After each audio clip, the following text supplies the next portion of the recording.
ओम ज्ञानतिमिरन्दस्य ज्ञानाञ्जनशलाकया चक्षुरुन्मिलितं येन तस्मै श्रीगुरुवे नमः। नमः ॐ विष्णुपदाय कृष्णपृष्ठाय भूतले श्रीमति भक्तिवेदान्त स्वामीति नामिने। नमस्ते सरस्वती देवे गौरवाणी प्रचारिणे निर्विशेष शून्यवादी पश्यत देशतारिणे। जय श्री कृष्ण चैतन्य प्रभु नित्यानंद श्री अद्वैता गदाधर शिवसादि गौरभक्तवृन्द। नारायणं नमस्कृत्य नरं चैव नरोत्तमं देवीं सरस्वतीं व्यासं ततं च उदीरयेत्। नष्टप्रायेषु भद्रेषु नित्यं भागवत सेवया भगवती उत्तमश्लोके भक्तिर्भवति नैष्ठिकी। ओम नमो भगवते वासुदेवाय।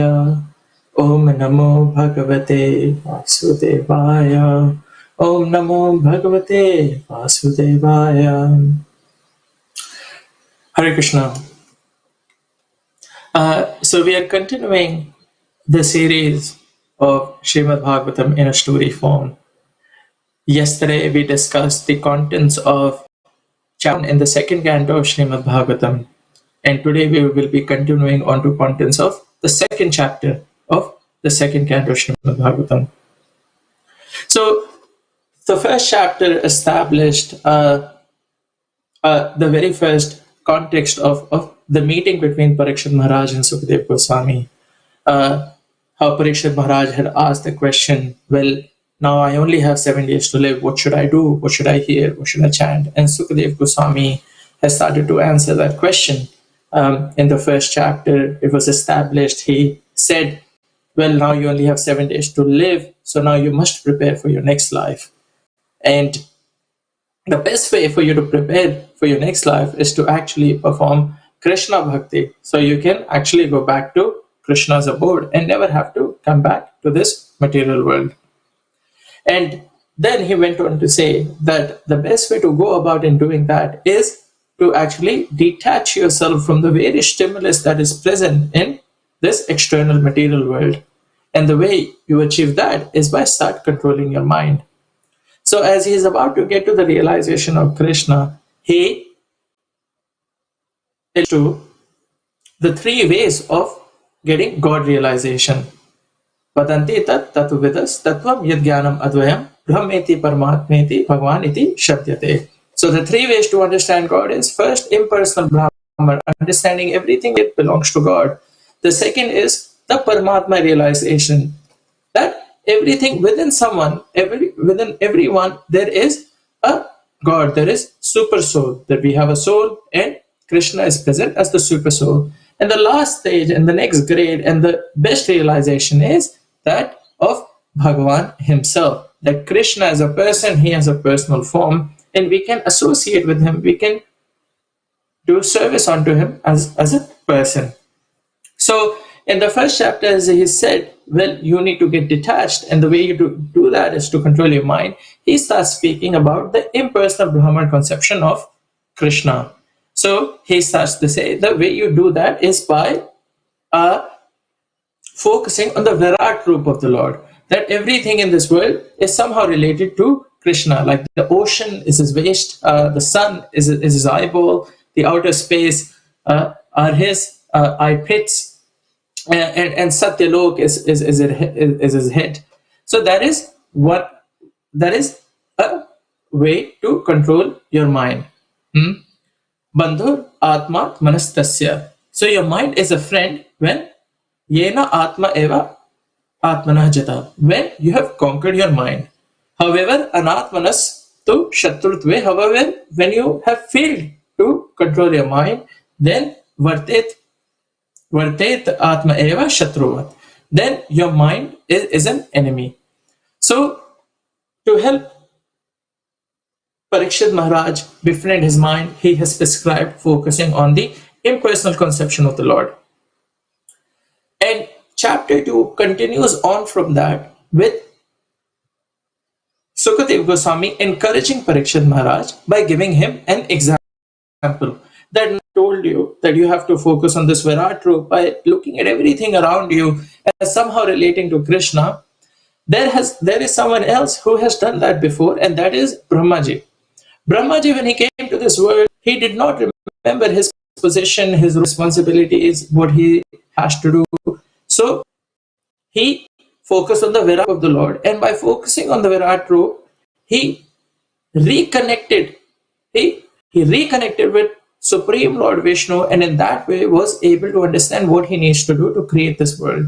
Now, of course, the role which Brahmaji played was to create the world. Of course, the role that you are playing is to reconnect with him, to go back after you have departed this world.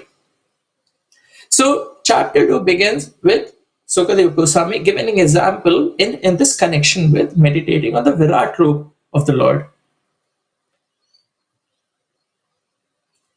Then Srila Sukadeva Goswami moves on and he starts to clarify, well, why am I asking you to meditate on Krishna rather than on something else? Well, the Vedas that you might have studied would have told you that you can meditate on the heavenly planets. You can meditate on doing different Vedic hymns to actually attain heavenly planets, which will give you access to more different kind of opulence, more money, different kinds of women over there, different kinds of alcohol, different kinds of pleasure, the pleasure that you would not have seen in this world. And the Vedic hymns that you would have studied would actually encourage you to go to heavenly planets. But let me tell you that there is no happiness over there. There is frustration over there as well. Brahma bhavana loka puna avartano arjuna. From Brahma Lok down to the lowest planet, there is unhappiness, frustration everywhere. Mam upetya tu kaunteya. However, if you were to come to me, Krishna says, from Brahma down to the lowest planet, there is unhappiness, but mam upetya tu kaunteya. If you were to come to me, then punarjanma na vidyate. You will never return. Otherwise, you'll just be taking this repeated cycle of birth and death, first going to heavenly planets, then going to lower species of lower planets, taking birth in lower species, and this cycle continues on and on. So Srila Sukadeva Goswami, after having described the example of Brahmaji, says, let me tell you, don't focus on the Vedic hymns. Just continue to focus on the Virat Roop of the Lord. Because when you meditate on Krishna, you actually associate with Krishna and you never come back. Shi bhuvachaka shabda nasya nivritti vachaka. Krishna, the Krish word means the attractive feature of the Lord, and na means nivritti, that is the spiritual pleasure, not the material pleasure, but spiritual pleasure, transcendental pleasure, one that we cannot experience in this world, one that we have very limited understanding of. So when you say Krishna, you actually access that state in entirety. Shi bhuvachaka shabda nasya nivritti vachaka tayor ekam param brahma. He is the param brahma. Krishna iti abhidiyate. That is Krishna. So Krishna as the param brahma helps us escape from the cycle of birth and death. When Srila Prabhupada was in San Francisco, this example is described. This individual was fascinated by Srila Prabhupada, and he started attending his lectures. In one of his lectures, Srila Prabhupada said, this world is imaginary. This world is illusion. This world is not real. And he came out of the class and he was slightly confused. He was like, I do not understand. I feel like this world is real. This house is real. I'm touching my arm. It feels real.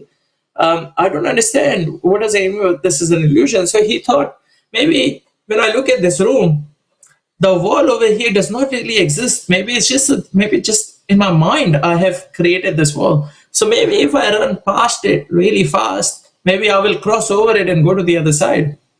So he prepares himself and starts running to the wall. And what happens a couple of seconds later? Hits the wall, bang, hurts his head. So then he goes, tomorrow I will ask Srila Prabhupada, well, what does he mean when he says, this world is full of illusion, it's imaginary, it's unreal? Next day he goes, Srila Prabhupada, I did not understand that. Can you please explain to me? Srila Prabhupada starts smiling and saying, Well, this world is real. This world is has been created by Krishna, and Krishna is real. This world is real. What I mean when I say this world is not real is that this world is temporary, and when we accept this world to be permanent, that is when we are in illusion. When we accept that the temporary nature of this world is a permanent feature, then that is when we are in actual illusion. So, this world is described as pavarga. In Sanskrit dictionary, there are different vargas, ka, kha, ga, ga, cha, cha, ja, jha. So there is also the pavarga, pa, fa, ba, bha, ma. So this world is described as the pavarga. What does that mean? So in Sanskrit dictionary, there comes a varga, pa, fa, ba, bha, ma. So from pa comes parishram. That we're doing very hard labor throughout our day-to-day duties and week to week, year to year. There's a whole lot of parishram that's going on. Fa means fena. Now, by working so hard, there is foam which is coming out of our mouth because of the hard labor that we are performing.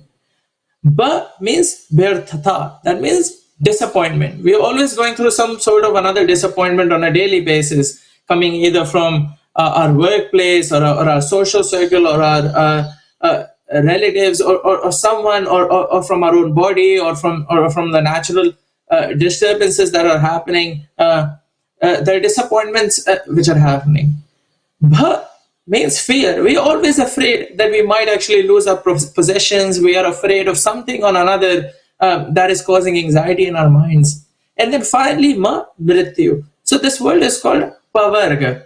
Pa, fa, ba, bha, ma. So pa, parishram. Fa means fena. Ba from vyarthatha, from disappointment. Bha means fear. And ma, mrityu. And when we take to Krishna consciousness, then we achieve the state of apavarga. We transcend the state of pavarga, and then we are not actually affected by this. We start enjoying, start taking enjoyment from all the activities that we do, because then we do not feel like we are working hard. Then we do not feel we are afraid. We are actually not, devotees are not afraid of death. So we attain the stage of apavarga when we take to Krishna consciousness. So now, after having described the example of Brahmaji and then having described why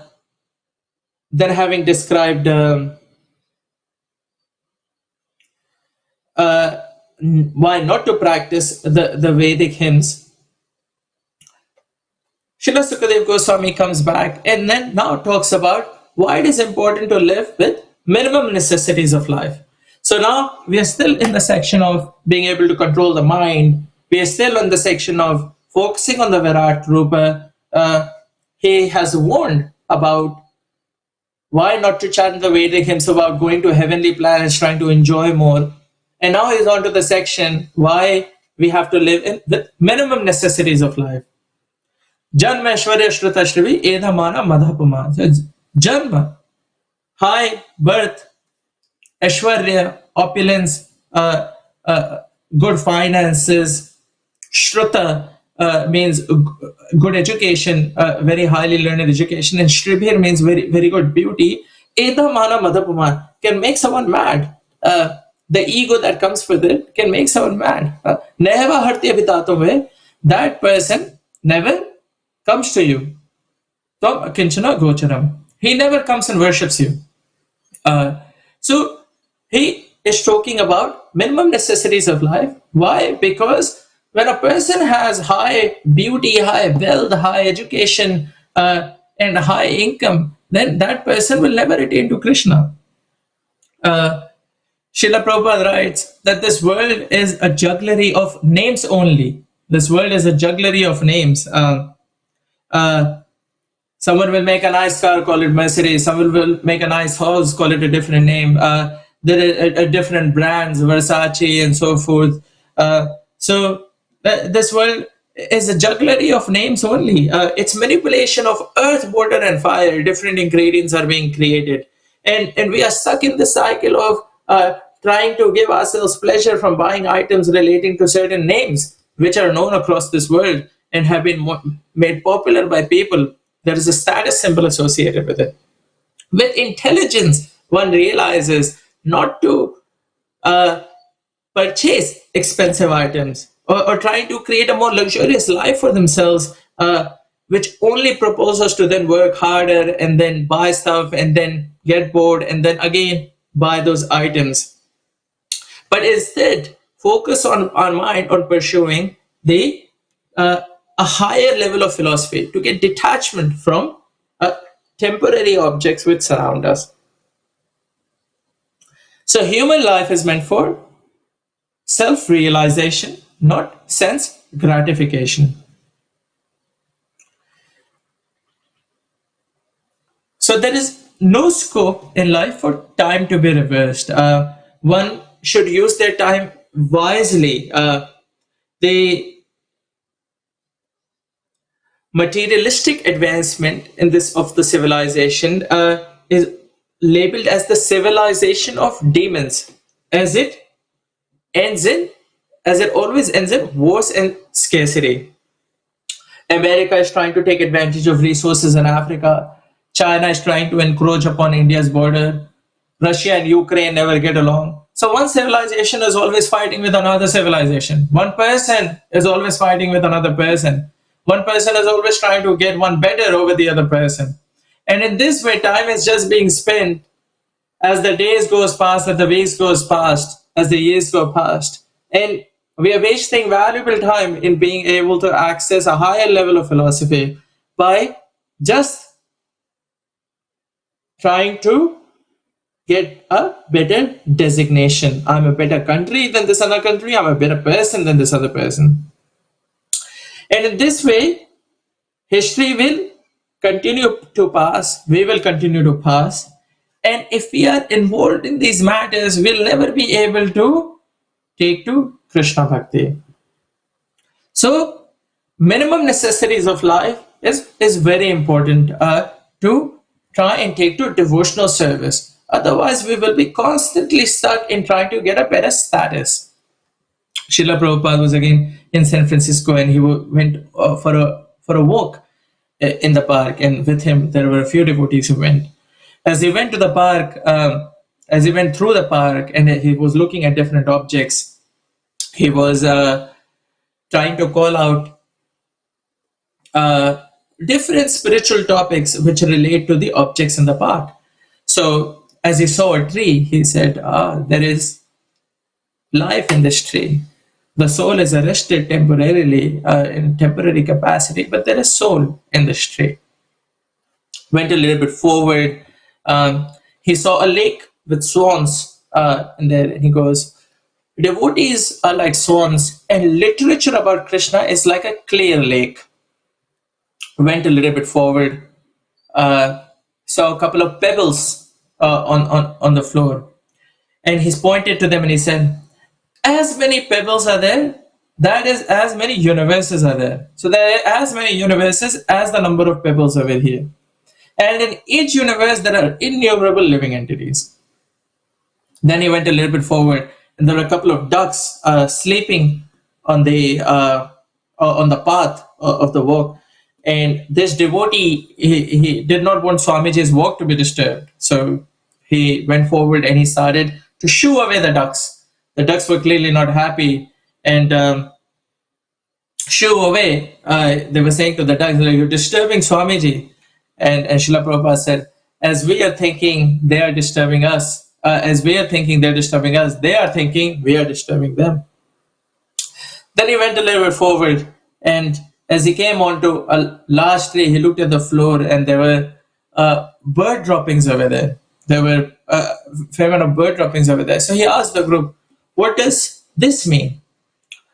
So everyone is trying to think now, what does this mean? Bird droppings.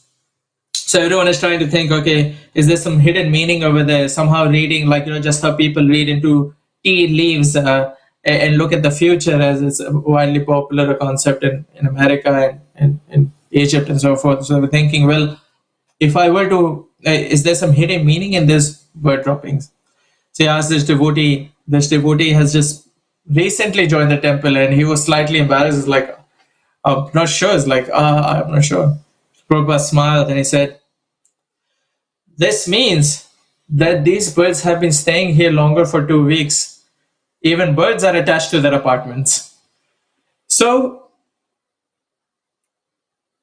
attachment is a universal concept across all living species. And if we have to escape the cycle of birth and death, then we have to get detached from what is around us and channel that attachment to Krishna and his devotees. So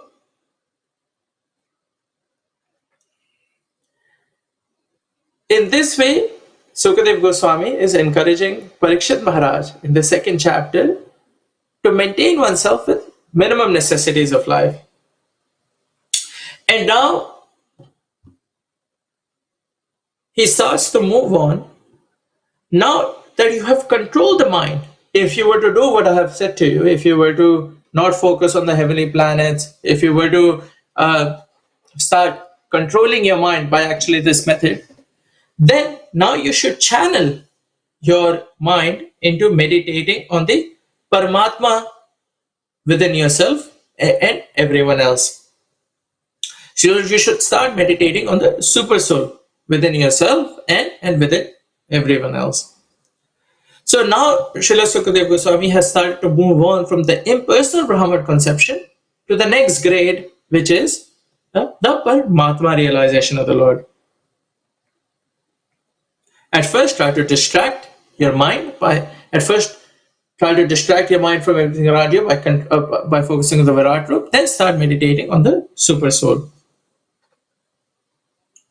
So just like we are conscious because there is a soul within us, there is also a super soul. Krishna confirms this in Bhagavad Gita. Ishvara sarva bhutanam.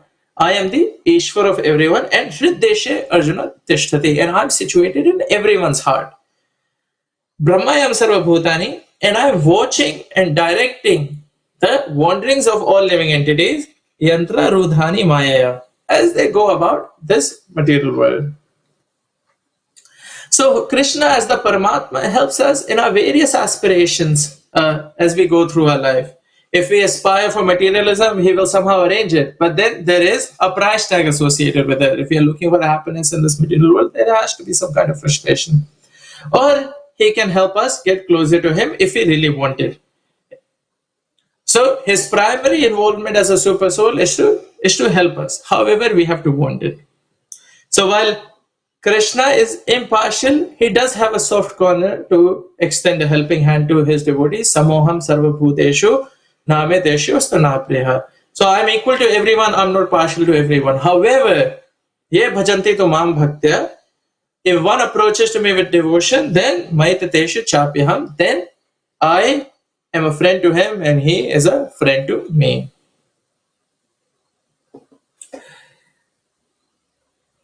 So now Srila Sukadeva Goswami starts to talk about the super soul in more detail. That the super soul is situated in the heart. It measures 8 inches. It has 4 hands. From the lower right hand, it's carrying a lotus. To the upper right hand, it's carrying a wheel of a chariot. Then upper left hand is carrying a conch shell, and the lower left hand it's carrying a club. The name of such a form of the Lord is called Janardhan. Janardhan because Jan, Lord, and it is actually directing the wanderings of the mass people in general, so it's called Janardhan. This is just one form in our planetary system. There are 24 such forms which exist across the different planetary systems. So this Janardhan form is described in even greater detail. The mouth of Janardhan form expresses his happiness. His eyes are like a lotus. His garments are yellow like saffron, full of jewels. He is wearing ornaments like gold. He is wearing glowing earrings. On his chest is the Kaustubha jewel.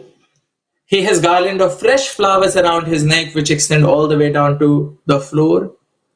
He is wearing rings on his fingers. And this description of the clothing and jewelry being worn by the Paramatma feature by Janardhan is exactly identical to the clothing and the jewelry which Krishna wears in his personal form. Of course, Krishna does not have 4 hands in Krishna avatar. He has, in Krishna form, he has 2 hands. But the clothing and the jewelry that is being worn is almost identical. And Srila Sukadeva Goswami says that he looks very beautiful. This Paramatma feature is but an extension of the Lord. So just like the radiation of the sun has the same characteristics of the sun, but in a limited way, this Paramatma feature of the Lord has the same characteristics of the Lord himself, but in a limited capacity. And then, so now, Sukadeva Goswami has just started describing the Paramatma feature of the Lord. And he then starts describing that this Paramatma feature of the Lord, and Srila Prabhupada then starts explaining that meditating on this Paramatma feature of the Lord helps remove all impurities in someone, and it specifically also helps free one from sex desire. Illicit sex or sex outside of marriage or relationships outside of the reasons to procreate for a Krishna conscious child is the main reason for why the soul is conditioned or trapped in this material world. While a person should be able to control their senses with intelligence, the sex sense is actually controlling the person. Asatyam apratishtam te. So people say this world is asatyam, this world is not true, and apratishtam te, that this is without a foundation. Jagat ahur anishwaram, that people say that this world is without a controller. Aparaspara sambhutam, that the main reason for this world, that this world is produced by sex desire, and kim anyat kama hetukam, then what other reason is there other than the cause for sex desire or satisfying lust? So people say that sex desire is the main reason for the existence of this world. However, the meditation on the Paramatma feature of the Lord helps one come over this realization and attain a higher realization which is beyond sex desire. So, Trividham Darakasidam Dwaram Nashnam Apana. So, there are 3 gates to hell, which also lead to degradation of the soul. So, Dwaram Nashnam Atmana. So, the soul, of course, remains the same, but the degradation of the soul means that the soul goes on to the lower species of life. There are 3 gates to hell which leads to, which also cause the degradation of the soul, which is going on to the lowest species of animals, and that is Kam, Krodh, Tatha lowers, lust, greed, and anger. Tasmad etat trayam taget, and so one must give them up. Tasmad etat trayam taget. Taget means give it up. So it is said in Bhagavad Gita, one must give these up. And the Paramatma feature of the Lord, focusing on that, focusing on the super soul within and on someone else, one is able to give up lust successfully, is able to give up illicit sex desire successfully. So the difference between grahastha and a grahamedi, a grahastha is someone who follows a household life and spiritual principles, and a grahamedi is someone who follows a household life in a way to enjoy it, is one in sex desire, is the ability to control sex desire. And this, if we were to see Paramatma in everyone, then of course we would not try to enjoy them. Man or a woman would not try to enjoy or exploit someone else if, or the opposite sex, if they see the Paramatma feature in them. So now Srila Sukadeva Goswami in this 2nd chapter starts to describe in more detail the process of meditation. So he states, well, when you're meditating on the Paramatma feature of the Lord, start from meditating on the lotus feet of the Lord, then move to the calves, then thighs, and this way higher and higher. And the more one concentrates, the more one can purify their mind and intelligence. So far, with the Paramatma realization of the Lord, he has described what they look like, and now he is describing how one should meditate on them. Start with the lotus feet. Now one knows what they look like. Start from the lotus feet, goes onto the calves, goes onto the thighs, again go to the body, what they're wearing. The chest is on Kastapajul, what is wearing on his head. And in this way, as one concentrates more and more, the more one purifies their intelligence and their desire. So when Srila Prabhupada was first in New York, there were a couple of there were many people who would come visit him.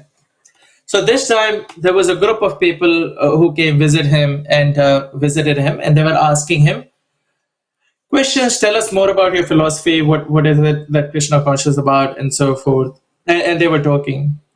And there comes a point in time, and they ask Srila Prabhupada, why do you say that these drugs, cocaine, heroin, and so forth, LSD, why they can't help liberate someone? Why is it that you say that? Because of course these people have had different backgrounds, different contexts. They've gone to many different seminars of many different people, and they've now come to Srila Prabhupada and they're asking this question. Why do you think that this cocaine or drugs, LSD won't help liberate us? Srila Prabhupada then said, well, it does not help one get to the right realization. The right realization is to do Krishna Bhakti. So they said, well, how would you know? You've never had it. So Srila Prabhupada then looks at Hayagriva Prabhu, who was just sitting right there, and he goes, you're right, I haven't had it, but my disciples here, Hayagriva, has had everything. They've had heroin, cocaine, LSD, you name it, they've had it. And he will answer your question. So Hayagriva, why don't you answer this question? And Hayagriva Prabhu is looking and he's perplexed, and he's thinking, oh, well, how do I answer this question? And he's a bit perplexed now. So he's thinking, so he goes into this deep thought and he starts thinking, okay, how do I answer this question? So then he goes, you're right. So you are right. So the reason is, when you take drugs, you go high. But as the drugs wear off, you have to then come down. You start coming down. You start to lose that highness. You start to come back to normality, how the world really is. So yes, it affects your mind in a certain way. But as the drugs wear off, you start to come down. But when you chant the Hare Krishna Mahamantra, then you go up and you stay up and you never come down. And he was then very happy with the answer that he gave. He goes, and of course the people over there, they understood, yes, when I take drugs and the drugs come off and I come down. So he was very happy, Hayagriva Prabhu. So he then went away and then he started telling everyone, this happened, Srila Prabhupada put me on the spot and I answered him this way. So then an inspiration came to him and they said, now let's spread this message across. So that night they made a poster, a pamphlet, and they said, stay high forever, never come down, chant Hare Krishna, Krishna Krishna, Hare Hare, Hare Ram, Ram Ram, Hare Hare. And then they started distributing this pamphlet the next day across the town. So people in general use all kind of external stimulus to try and achieve a free and calm mind, but none of them can give a permanent solution. So the solution being prescribed here by Sukadeva Goswami is meditating on the Paramatma feature. The functions of the mind are to think, feel, and will. So one has to employ these functions in relation to Krishna rather than in the material objects around us. When the mind and the intelligence is brought onto the service of the Lord, then the Lord can see you, Krishna can see you. And when Krishna can see you, he tells you what he wants, he tells you what his desire is. And when we follow his desire perfectly, then at that time we are not doing anything for our satisfaction. And in that position, when we are doing exactly what he wants us to do, we are in pure bliss. And that state is called Labdho Pashanti. And that is the state that we aspire for. Param Padam Vaishnavam Amanantitad. So, Param Padam Vaishnavam Amanantita. So, the devotees know that the supreme situation is that which Param Padam, supreme situation is that which relates to Vaishnavam, which relates to Shri Vishnu. Yaneti neti atat utsishrashavaha. They avoid everything which is not related to God. Utsishrashavaha means avoid. Atat means Krishna. They avoid everything which is not related to God. Visrajya Doratmayam. In this way, Visrajya, they give up Doratmayam. They give up perplexities. And Ananya Soharada. And they are situated in Ananya, complete Soharada, complete harmony, complete peace. Harada Upaghavya Arha. Padam Pade Pade. And at every moment, at Pade Pade, they worship the lotus feet. Padam, they worship the lotus feet of the Lord within their hearts. Hrida Upagaya Araha. In their hearts. So the secret to giving up perplexities or inconveniences is described here. A person achieves peace when they are in Krishna consciousness. Bhoktanam Yagitvasam Sarvaloka Maheshwaram. Tato mam tatuto gyatva gyatva mam shantim rachati. Sohardam sarvabhutanam gyatva mam shantim rachati. So bhoktaram yagitvasam sarvaloka maheshwaram. Sohardam sarvabhutanam gyatva mam shantim rachati. So one who knows Krishna is the Sarvalok Maheshwar, he's the Maheshwar, Ishwar of the Ishwar, and they know that he's the well-wisher, Sohradam Sarvabhutanam, then they attain peace. So the peace formula is described over here to conduct and do all activities in relation to Krishna. There is a pastime which is described how this person was sleeping, and when he went to sleep, he had nothing. He was a very poor man. And as he was sleeping, he had a dream. In that dream, he somehow won a lottery or somehow got connected to someone and he started to get some wealth. With that wealth, he used to generate more wealth. He used that wealth to generate more wealth and then so on, started to become richer. In the same dream, over time, and this guy, of course, when you're in a dreamlike state, you feel that is real. And when he has amassed a lot of wealth, somehow certain inconveniences started to happen, and he started to lose that wealth over time due to different reasons. His kids started spending all his wealth, or due to some unforeseen circumstances, the share market went down, and he lost a couple of dollars on the share market, and he started to lose his wealth. And towards the end of the dream, he had lost everything, and then he woke up. And then he was perplexed that, hey, I lost everything. But actually, when he went to sleep, he didn't have anything in the first place. So we are in that kind of state. We are stuck in this process of going after something which we will lose anyway after we depart from this world. So the purest form of self-realization is that where one realizes that they are an eternal servitor of Krishna. A servant lives with their master, and when the master is Krishna, then we live with Krishna. And the best thing about this master is that he does not act like a master. So, bifale sevenu kripana durajana chapala sukhalabire. So, we are actually going for a little bit of flickering happiness by going after kripana durajana, by working for miserly, wicked people who are trying to get a profit at our expense. And we just have to change our masters. And this scripture is helping us. Instead of our masters being the world around us, the senses or the corporate people or so forth, the master has to be Krishna. That everything that we do is in relation to and benefit of Krishna and Krishna conscious people. Of course, in the 10th canto, we see numerous pastimes of Krishna playing with his associates, just like a normal person without any kind of ego. Why would we not want to be part of those pastimes?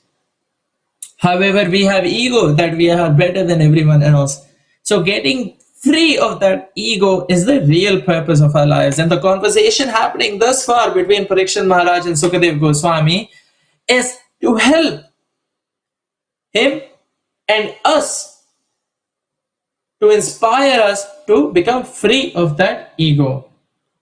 So via the grace and mercy of a spiritual master, one gets the opportunity to practice devotional service.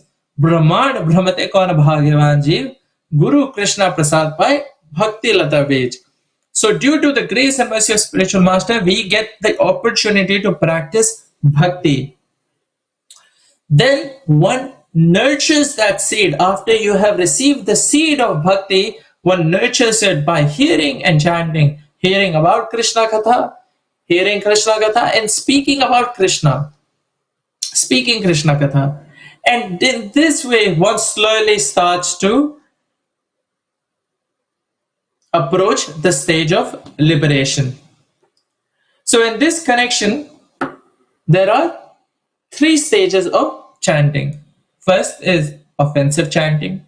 Then there is a reflective stage of chanting where one starts to reflect that, hey, I should be not committing offenses and I should be chanting nicely and properly and with full consciousness. And the last stage is offenseless chanting, when one is chanting with real love for Krishna. And when one chants offenselessly, then they are ready to go back to Krishna. So the episode of Ajamil in the 6th canto is given to inspire us, to tell us the power of offenseless chanting. Tenat manatmanam upayati shantam. One can be purified and attain the satisfaction and the association of Krishna, anandam anandmayo vashane, in complete bliss and satisfaction. So only the purified can attain the association of Krishna in complete bliss and complete satisfaction. Etam gatem bhagavatam gatoya.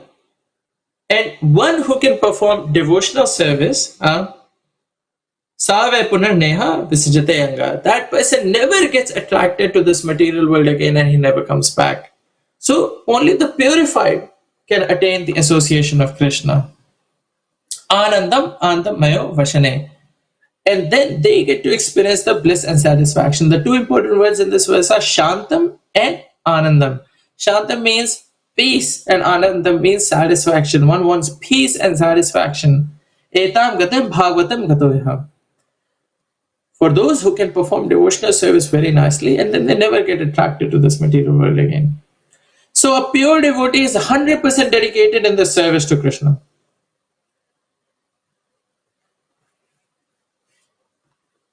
So far, Srila Sukadev Goswami has spoken about the Virat Roop in the 1st chapter, and now he's spoken about the Paramatma realization, to focus on the Paramatma realization in the heart.